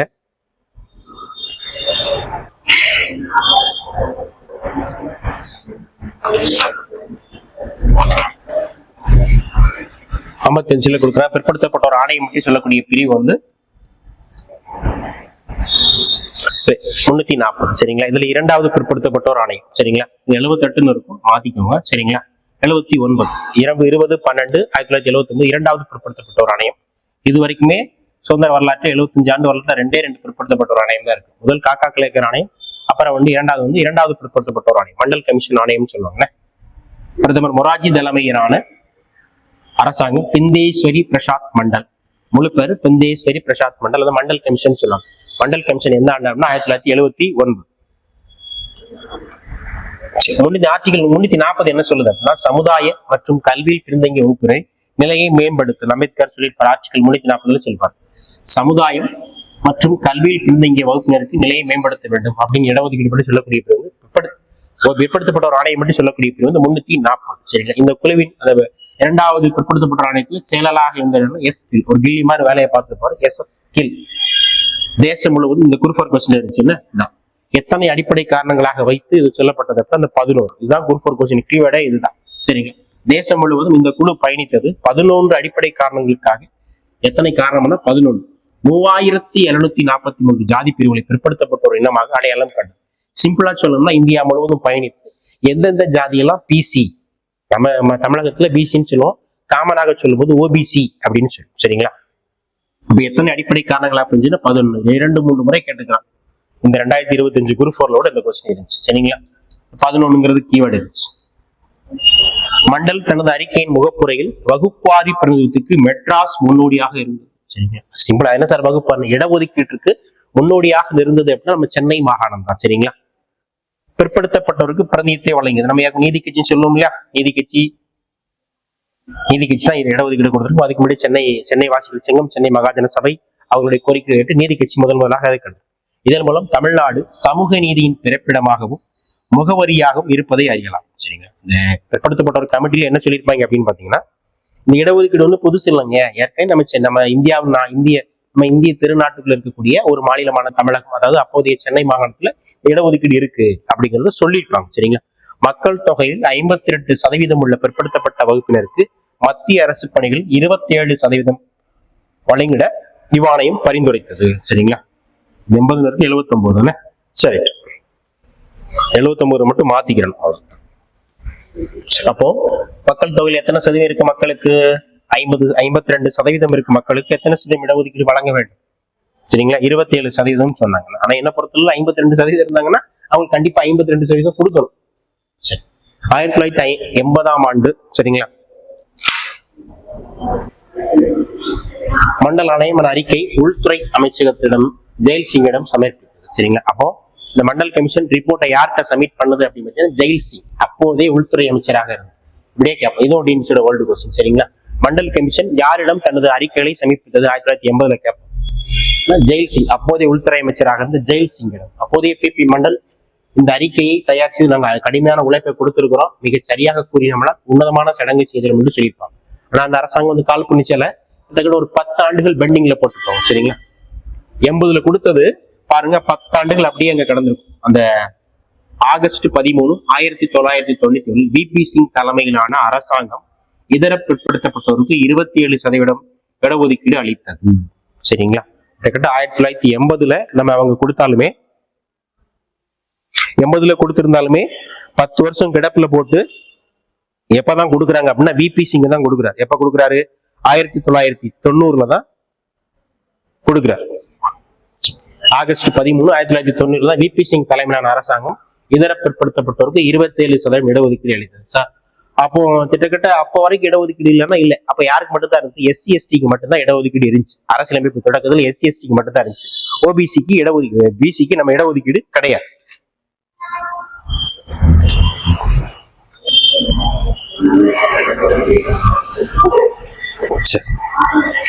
சரி, விபி சிங் வாரார், விபி சிங் இருக்காரு. சரிங்களா? இந்த விபி சிங் பிறகு யார் அப்படின்னு பாத்தீங்கன்னா, இந்த இடஒதுக்கீடு கொடுத்ததுனால இவருடைய ஆட்சி கலைக்கப்படுகிறது. சரிங்களா? அதாவது பிற்படுத்தப்பட்ட மக்களுக்கு இடஒதுக்கீடு கொடுக்கறதுனால இவருடைய ஆட்சி கலைக்கப்படுகிறது. அவர் என்ன சொல்லிட்டு போயிறாருன்னா, என்னுடைய ஆட்சியே கலைஞ்சாலும் பரவாயில்ல, பிற்படுத்தப்பட்ட மக்களுக்கு கண்டிப்பாக இந்த உரிமையை கொடுப்போம் அப்படின்னு சட்டத்தை நிறைவேற்றிட்டு போயிருந்தார். சரிங்களா? இவருக்கு அடுத்து யார் வராரு அப்படின்னா, இது புத்தகத்துல இருக்கிறாரு, சந்திரசேகரர் அப்படின்னு ஒரு பிரதமர் வரார். சந்திரசேகர் ஒரு டீம் வச்சுட்டு ஒரு வாட்டி கூட கேட்டுக்கிறாங்க. சரிங்களா? அதாவது விபி சிங் தலைமையிலான அரசாங்கம் கவிழ்ந்த பிறகு யார் இந்திய பிரதமராக அடுத்த பிரதமராக வந்தவர் யார் அப்படின்னா, அந்த சந்திரசேகரம். இந்த சந்திரசேகர் என்ன செய்யறாரு அப்படின்னா, ஏன்னா இதுல எந்த ஒரு சேஞ்சஸையும் பண்ணல. ஏற்கனவே பிற்படுத்தப்பட்ட மக்களுக்கு இடஒதுக்கீடு கொடுத்தனால அவர் ஆட்சி கலைஞ்சு போச்சு. அந்த நடவடிக்கையை மேலும் தீய போய் சுட்டா சொல்லுதான் செய்கிறது. இந்த நடவடிக்கை எடுத்துட்டா நம்ம ஆட்சி எதுவும் கலையும்னு தலைவர் 1 வருஷம் அவர் எந்த வேலையும் பார்க்கல. சரிங்களா? அதாவது இந்த ரிப்போர்ட் அடிப்படையில செயல்படுத்த விடல. அதற்கு பிறகு சந்திரசேகருக்கு அடுத்த ஒருத்தர் வராரு. சரிங்களா? நரசிம்மராவ் 1991 இந்திய பிரதமராக பொறுப்பேற்றுக் கொண்டவர் யார் அப்படின்னா நரசிம்மராவ். சரிங்களா? அந்த நரசிம்மராவ் என்ன இரு மாறுதல்களை ஏற்படுத்தியது. சரிங்களா? அவர் என்ன செய்யறாரு அப்படின்னா, சந்திரசேகர் ஒண்ணுமே செய்யல. என்ன செய்யல அப்படின்னா, இதை எடுத்தா நம்மள ஏதாவது வருவாங்க அப்படின்னு எதுவுமே கிடைக்கல. அப்புறம் நரசிம்மராவ் 1991 மீண்டும் பிரதமர். நல்லா கவனிச்சுக்கணும். விபி சிங் ஆர்டர் போடுறாரு. அவர் ஆர்டர் போட்டோம்னா அவருடைய ஆட்சி கலைக்கப்படுகிறது. அடுத்த பிரதமராக யார் வரனா, சந்திரசேகர் வராரு.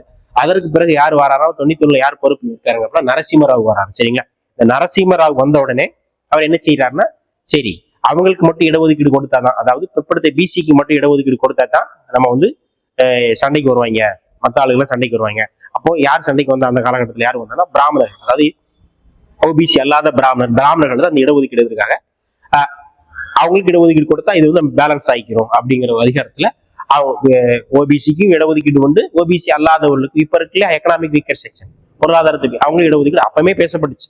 அப்ப ரெண்டையும் கொடுத்துறாரு. ஒன்னு என்ன செய்யறாரு அப்படின்னு பாத்தீங்கன்னா, அதுல இருக்கும் பிற்படுத்தப்பட்ட வகுப்பினருக்கும் பொருளாதாரத்தில் நடைவந்திருக்கும் முக்கியத்துவம். சரிங்களா? ஒண்ணு ரெண்டு ஸ்டேட்மெண்ட் நம்ம கவனமா பாத்துக்கிறோம். இதர பிற்படுத்தப்பட்டோர் வகுப்பில் உள்ள பொருளாதாரத்தில் நலிவடைந்தோருக்கு இடஒதுக்கீடு, ஓபிசிக்கு இடஒதுக்கீடு கொடுக்கிறார். இந்த ஒரு செக்ஷன். அப்புறம் உயர் வர்க்கத்தில் இப்ப இருக்குல்ல மோடி ஐயா கொண்டு வந்தார்ல, இப்ப அப்பவே கொண்டு வந்தாங்க. சரிங்களா?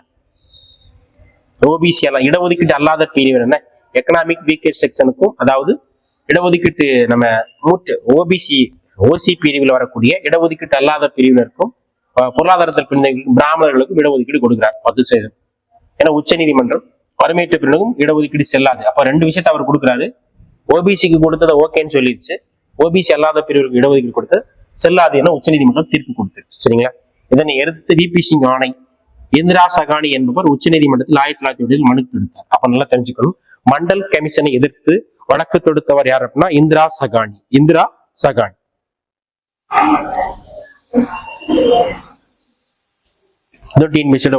சரிங்களா? இடஒதுக்கீடு எதிர்த்து வழக்கு தொடுத்தவர் யார், அந்த மண்டல் கமிஷனை எதிர்த்து வழக்கு தொடுத்தவர் யாருன்னு கேட்பாங்க, இந்திரா சகானி. 92 அந்த வழக்கு கொடுத்திருப்பார். சரிங்களா? சட்டத்தின் முன் அனைவரும் சமம் கோட்பாட்டை அரசியலமைப்பு கோட்பாட்டை மீறுவதாகவும் கரெக்ட் தான், அவர் கரெக்டா சொல்லியிருப்பார். அப்ப இடஒதுக்கீடு கொடுத்து சட்டத்தின் முன் அனைவரும் சமம் தானே, அதுல எதுக்கு ஓபிசி பிசி தான் கொடுக்குறீங்க அப்படின்னு கொடுத்தாங்க. அதற்கு பிறகுதான் சட்ட திருத்தம் கொண்டு வந்து. உச்ச நீதிமன்றம் இதர பிற்படுத்தப்பட்டோருக்கு வழங்கிய 27% செல்லுபடியாகும் தன்மை கொடுத்தது. அப்ப ரெண்டு விஷயத்தை சேஞ்ச் பண்ணியிருக்காங்க. அதாவது பிராமணர்களுக்கு இடஒதுக்கீடு அல்லாத பிரிவினர்களுக்கும் பொருளாதாரத்தில் பிரிவினருக்கும் இடஒதுக்கீடு கொடுக்கணும், ஓபிசிக்கு இடஒதுக்கீடு கொடுக்கணும்னு யார் சொல்லிட்டு போயிட்டா, யாரு சொன்னான்னு பாத்தீங்க அப்படின்னா நம்ம நரசிம்ம ராவ் சொன்னார். சரிங்களா? அதுல ரெண்டு விஷயத்துக்கு ஒரு விஷயம் உச்சநீதிமன்றம் சொல்லிச்சு, ஓகே சொல்லிடுச்சு. ஒரு விஷயத்துக்கு ஓகே சொல்லல. எது எதுன்னு சொன்னா பிற்படுத்தப்பட்ட மக்கள் இடஒதுக்கீடு கொடுத்தது ஓகேன்னு சொல்லிடுச்சு, அந்த உயர் ஜாதி பிரிவு கொடுத்த இடஒதுக்கீடு வேண்டாம்னு சொல்லிடுச்சு. சரிங்களா? எப்படி சொல்லும் உச்சநீதிமன்றம் ஆர்டிகல் 13 பயன்படுத்தி சொல்லும். சரிங்களா? ஏன்னா அடிப்படை உரிமைகளை பாதிக்கிற வண்ணம் சட்டம் ஏற்றினால் செல்லாது என்று சொல்லக்கூடிய அதிகாரம் யாருக்கு இருக்கு? உச்சநீதிமன்றத்துக்கு. அந்த இருக்குல்ல உச்சநீதிமன்றம் மத்திய மாநில அரசு இடஒதுக்கீடு 50% தாண்டக்கூடாது என்று வலியுறுத்தும். அப்ப எந்த வழக்குல இடஒதுக்கீடு 50% தாண்டக்கூடாதுன்னு சொல்லிச்சு அப்படின்னா இந்திரா சகானி வழக்குல தான். சரிங்களா? இல்ல நம்ம இதுல அது சார்ந்த வழக்குல பார்ப்போம். எம் நாகராஜன் வழக்கு நம்ம ஏற்கனவே பார்த்தோமா, ஆர்டிகல் 16ல 4A. சரி, 4A யாருக்கு இடஒதுக்கீடுனா பதவி உயர்வில் சிம்பிளா ப்ரமோஷன் இடஒதுக்கீடு தாழ்த்தப்பட்ட மற்றும் எஸ்சி எஸ்டிக்கு பதவி இடஒதுக்கீடு பற்றி சொல்லக்கூடிய பிரிவு தான் 16ல 4A. இதை எதிர்த்து வழக்கு தொடுத்தவர் யாருன்னா நாகராஜன், 2006.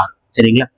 தாழ்த்தப்பட்ட மற்றும் பழங்குடியினர் இடஒதுக்கீட்டு பின்வரும் 3 நிபந்தனைகளை பூர்த்தி செய்வார்: சமூக மற்றும் போதிய பிரதிநிதித்துவம், நிர்வாகம். சரிங்களா? என்ன சொல்லிச்சு அப்படின்னா கடைசி இந்த வழக்குல என்ன சிம்பிளா சொல்லணும்னா தாழ்த்தப்பட்ட மற்றும் பழங்குடியினருக்கு எதிர்த்து அவங்களுக்கு ப்ரமோஷன்ல இடஒதுக்கீடு கொடுக்க கூடாதுன்னு இந்த நாகராஜன் என்பவர் வழக்கு தொடுத்தார் 2006ல. உச்சநீதிமன்றம் சொல்லிச்சுன்னா நாங்க இடஒதுக்கீடு கொடுக்குறது செல்லும் அப்படின்னு சொல்லி ஓகேன்னு சொல்லிச்சு. ஆர்டிகிள் 16ல 4A செல்லும் என்று உச்சநீதிமன்றம் தீர்ப்பளித்தது. எந்த வழக்குல? நாகராஜன் வழக்கு. அப்படி தெரிஞ்சு வச்சு எப்படி கேள்வி கேட்டாலும் அப்ப எப்படி கேட்பான் உச்சநீதிமன்றம், எப்படி நீங்க அதை கொஸ்டின் கேட்டாலும் அதுக்கு ஆன்சர் பண்ணி. சரிங்க? அடுத்து இந்த இடஒதுக்கீட்டு பிறகு அந்த எல்லாம் என்ன செஞ்சு அப்படின்னு பார்த்தீங்கன்னா பிற்படுத்தப்பட்ட வகுப்பினரில் பாலேடு அறிக்கை, அது என்ன சார் பேணி கண்டறி அமைக்கப்படுது ராமநந்தன் குழு. சரிங்க? பாலேடு அறிக்கைனா சரிங்க, பால் நல்லா காய்ச்சி வச்சுன்னா மேல ஆட வரும். அதாவது பிற்படுத்தப்பட்ட மக்களுமே எல்லா மக்களுக்கும் கிடையாது, ஓபிசிலையும் பொருளாதாரத்தில் பின்னணியில் மட்டும்தான் அந்த இடஒதுக்கீடு கிடைக்கிறது. தனது அறிக்கையை சமி 93 தேசிய பிற்படுத்தப்பட்டோர் ஆணையம் அமைக்கும். ரொம்ப ரொம்ப முக்கியமான கொஸ்டின். சரிங்களா? ஏகப்பட்ட வாட்டி கேட்கப்பட்ட கொஸ்டின். எந்த ஆண்டு முதலாக தேசிய பிற்படுத்தப்பட்டோர் ஆணையம் அமைக்கப்பட்டது அப்படின்னு சொல்லுவாங்க? 1993. பிற்படுத்தப்பட்டோர் ஆணையம் 1900 அமைக்கப்பட வேண்டும் என்று ஆர்டிகல் 340 அம்பேத்கர் அரசியலமைப்பு தொடக்கத்திலே சொல்லியிருப்பார். ஆனா 1950 எழுதும் போதே சொன்னது எப்பதான் வருது அப்படின்னா 1993 அடிக்குது. Old question. தேசிய பிற்படுத்தப்பட்டோர் ஆணையம் அமைக்கப்பட்ட ஆண்டு அப்படின்னா சரி நீங்க ஒரு பண்ணுங்க. சரிங்களா? தற்போதைய தேசிய பிற்படுத்தப்பட்டோர் ஆணையத்தின் தலைவருங்கிறத நீங்க கமெண்ட்ல சொல்லுங்க. சரிங்களா? பிற்படுத்தப்பட்டோர் பிரிவில் சில ஜாதிகளை சேர்க்கவும் விடுவிக்கவும் பரிந்துரைக்கும். சரிங்களா? அதாவது சிம்பிளா சொல்லணும்னா எந்தெந்த ஜாதியெல்லாம் நம்ம பிசி பட்டியல சேர்க்கலாம், சேர்க்க வேண்டாம்னு சொல்லும். அப்படி 77 ஏற்கனவே பார்த்துதான் 16 77வது சட்ட திருத்தம் 95ல தாழ்த்தப்பட்டோர் மற்றும் பழங்குடியினர் இடஒதுக்கீடு வழங்குது. உறுதி ப்ரமோஷன்ல விடுவரி பணிமுப்பு 85 அரசியல் திருச்சட்டம் 2001 பதவி உயர்வில் பணிமுப்பு சீனியாரிட்டி பின்பற்றப்படும் படிச்சு. 81வது அரசியலமைப்பு திருத்த சட்டம் 2000 நிரப்பப்படாத காலி பணியிடங்களை அடுத்தடுத்த ஆண்டுகளில் நிறைவேற்றலாம். 16ல 4B. சரிங்களா? Backlog posting. இதே மாதிரி தமிழ்நாட்டிலே இருக்குல்ல, தமிழ்நாட்டில் நம்ம 69% இடஒதுக்கீடு அப்படி ஏற்கனவே பார்த்துட்டோம். மத்திய அரசு எத்தனை சதவீதம் இடஒதுக்கீடு பின்பற்றது? 59.5. அதுல யாரு? பிசிக்கு எவ்வளவு? 27. எஸ்சிக்கு எவ்வளவு? 15. எஸ்டிக்கு எவ்வளவு? 7.5. ஓபிசி இதர பொருளாதாரத்தில் பின்னணிகளுக்கு எவ்வளவு அப்படின்னு பாத்தீங்கன்னா 10%. சரிங்களா? பார்த்து தமிழ்நாட்டுல அதே மாதிரி பார்ப்போம். தமிழ்நாட்டுல பாருங்க, தமிழ்நாட்டுல எத்தனை சதவீதம் இடஒதுக்கீடு பின்பற்றப்படுகிறது? 69. சரிங்களா? இந்த 69 எப்படி நம்ம தெரிஞ்சுக்கணும்? சரிங்களா? 69 அப்படின்னு பாத்தீங்கன்னாக்கா இதுல வந்து பிசிக்கு அப்படின்னு பாத்தீங்கன்னாக்கா 26.5. சரிங்களா? இதுல பிசிஎம்முக்கு அப்படின்னு பாத்தீங்கன்னாக்கா 3.5. ரெண்டையும் சேர்த்து ரவுண்டா 30. சரிங்களா? பிசி அப்படின்னு பாத்தீங்கன்னாக்கா 30. அதுல பிசி ரவுண்டா கேட்டீங்கன்னா 30. அதுல பிசிக்கு அப்படின்னா 26.5. பிசிஎம் அதான் முஸ்லீம் பிற்படுத்தப்பட்ட முஸ்லீமுக்கு 3.5 அந்த இடஒதுக்கீடு கொடுக்கப்பட்டது. 2009-10 காலத்துல கலைஞர் அவர்கள் இந்த இடஒதுக்கீடு கொடுத்திருப்பார். சரிங்களா? அடுத்து பாத்தீங்கன்னா எம்பிசி மோஸ்ட் பேக்வர்டு கிளாஸ். இது வந்து பேக்வர்டு கிளாஸ், இது வந்து மோஸ்ட் பேக்வர்டு கிளாஸ். எம்பிசிக்கு எத்தனை சதவீதம்னா 20%. சரிங்களா? இது தமிழக அரசு கொடு. அடுத்து பாத்தீங்கன்னா எஸ்சிக்கு மொத்தமா எஸ்சிக்கு எவ்வளவு பண்ணா மொத்தம் 18%. இதுல எஸ்சிஏக்கு எத்தனை சதவீதம் அப்படின்னா 3%. சரிங்களா? எஸ்சி மன்னிக்கும் மொத்தம் எஸ்சிக்கு 18%. இதுல எஸ்சிக்கு மட்டும் அப்படின்னு பாத்தீங்கன்னா 15%. எஸ்சிஏக்கு அப்படின்னா 3%. ஆக மொத்தம் 18. சரிங்களா? பழங்குடியினருக்கு எத்தனை 1%. கூட்டினீங்கன்னா எவ்வளவு ஆச்சு? 69. சரிங்களா? இது நம்ம தெரிஞ்சு வச்சுக்கோம். திரும்பியும் சொல்றேன், தமிழக அரசு பிசிக்கு 30%, அதுல பிசிஎம்முக்கு அந்த 30%, எவ்வளவு இருக்கிற 3.5, இது 20% எம்பிசி, 18% எஸ்சி, எஸ்சிக்கு அதுல 3.3%, எஸ்சி அருந்ததுக்கு கொடுக்கும். ஆக மொத்தம் எத்தனை சதவீதம்? 69. இதையும் தெரிஞ்சிச்சு. சரிங்களா? அப்ப நான் 69 உருட்டு மனப்பாடம் பண்ணிடக்கூடாது. அது எவ்வளவு கொடுத்துருக்கேன். அப்போதைய தமிழக முதல்வர் செல்வி ஜெயலலிதா அவர்கள் 30/12/1993 மசோதா நிறைவேற்றி, சரிங்களா, குடியரசு ஒப்புதல் அளித்த 94. அப்போ தமிழகத்தில் பின்பற்றிய இடஒதுக்கீட்டு முறை, அதாவது 69% இடஒதுக்கீட்டு முறையை எந்த சட்டத்திற்கு மூலம் சேர்க்கப்பட்டது அப்படின்னு 76. 69 76 ஞாபகம் வச்சுக்கணும். அப்படியே உள்ட்ட மாதிரி 69 76வது அரசியலமைப்பு திருத்த சட்டம் 1994 தமிழக இடஒதுக்கீட்டு சட்டம். தமிழ்நாடு இடஒதுக்கீட்டு சட்டம் குரூப் 2ல கேட்கப்பட்ட கொஸ்டின். சரிங்களா? குரூப் 1ல கேட்கப்பட்ட தமிழ்நாடு இடஒதுக்கீட்டு சட்டம் எப்போதுன்னு கேட்டா 94. 93ல மசோதா நிறைவேற்றிருப்பாங்க செல்வி ஜெயலலிதா. குடியரசுத் தலைவர் எப்போ ஒப்புதல் கொடுத்தாருன்னா 1994ல 19/7. சரிங்களா? அப்போ தமிழகத்தில் பின்பற்றிய இடஒதுக்கீட்டு 69% பாதுகாத்த சட்டத்திருத்தம்னா 76. எந்த ஆண்டு பாத்தீங்கன்னா 94. எந்த அட்டவணைன்னு கேட்டாங்கன்னா 89வது அட்டவணை. சரிங்களா? சரிங்களா? இது நம்ம இந்த குரூப் 1 மெயின்ஸ் கொஸ்டின்ல அதை கேட்டாங்க. நம்ம தமிழ்நாடு இடஒதுக்கீட்டு சட்டம் நிறைவேற்றப்பட்ட ஆண்டு 1994 கொடுத்துருந்தோம். சரி, 2016 வரை தமிழகத்தில் 33% இடங்கள் மட்டுமே பெண்களுக்கு ஒதுக்கப்பட்டன. உள்ளாட்சி, அதாவது உள்ளாட்சி அப்படின்னா பிரசிடென்ட். சரிங்களா? வார்டு உறுப்பினர், வார்டு கவுன்சிலர், பிரசிடென்ட் பதவியில 33% கொடுக்கப்பட்டது. பிப்ரவரி 21, 2016 இருந்து செல்வி ஜெயலலிதா அவர்கள் அந்த பேட்டர்னை மாற்றி உள்ளாட்சி அமைப்புகள்ல 50% இடஒதுக்கீட்டை கொடுத்தவர் யார் அப்படின்னா திரு செல்வி ஜெயலலிதா. இதுவும் டிஎன்பிசியோட ஓல்டு கொஸ்டின் 2016. 103 பார்த்தோம், இல்ல 104. சரிங்களா? 104வது அரசியலமைப்பு திருத்த சட்டம் 2019. ஜனவரி 25, 2030 வரை பாராளுமன்றம் மற்றும் மாநில சட்டமன்றங்களில், சரிங்களா, சட்டமன்ற மற்றும் நாடாளுமன்ற பெண்களுக்கான இடஒதுக்கீட்டை நீட்டிப்பதற்கான 120வது சட்டத்திருத்த மசோதாவை பாராளுமன்றத்தில் நிறைவேற்றியது. சரிங்களா? மக்களவையில் அறிமுகம் 2019, மாநிலங்களவையில் 2019, 2 வந்ததுன்னா குடியரசுத் தலைவர் ஒப்புதல் பெற்றது. நடைமுறைக்கு வந்ததுன்னா 2020 வரை. சரிங்களா? இடஒதுக்கீடு வேலை வாய்ப்புல இருக்கு இல்லையா, அந்த இடஒதுக்கீடை பத்தி சொல்லியிருக்கோம்.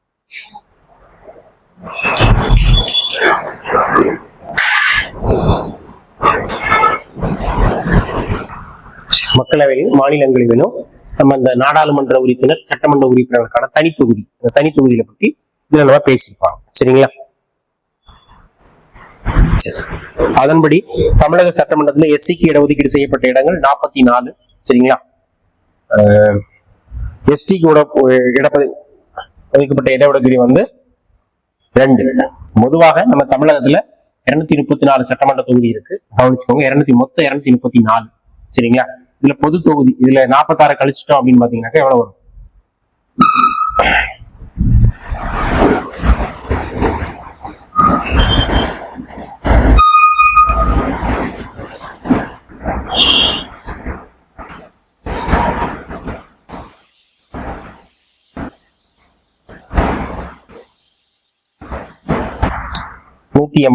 சரிங்களா? 188 பொது தொகுதி இருக்கு. பொது தொகுதி 188 இருக்கும். தனி தொகுதி பாத்தீங்கன்னா 46 இருக்கும். அந்த 46ல 2 டிவைடு இருக்கு. சரிங்களா?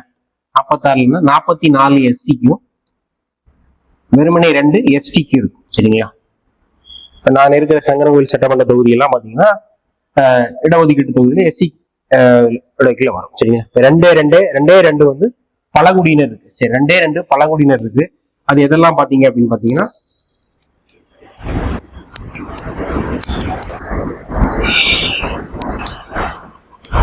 சேர்ந்தமங்கலம். சரிங்களா? சேர்ந்தமங்கலம் தொகுதின்னு ஒண்ணு இருக்கும்.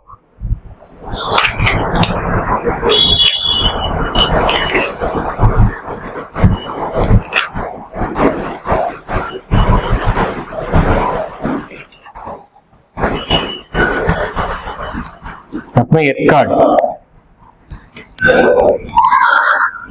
ஏற்காடு சட்டமன்ற தொகுதி, சேர்ந்தமங்கலம் சட்டமன்ற 2 தனி தொகுதியுமே எதுக்கு அப்படின்னா எஸ்டிக்கு, பழங்குடியினருக்கு ஒதுக்கப்பட்டது. சரிங்களா? இப்போ டிஎன்பிசியோட ஓல்டு கொஸ்டின். எத்தனை தொகுதி கேட்டிருக்காங்கன்னா 46 கேட்டிருக்காங்க. தமிழகத்தில் உள்ள தனி தொகுதிகளின் எண்ணிக்கை சட்டப்பேரவையில அப்படின்னு கேட்டீங்கன்னா 46.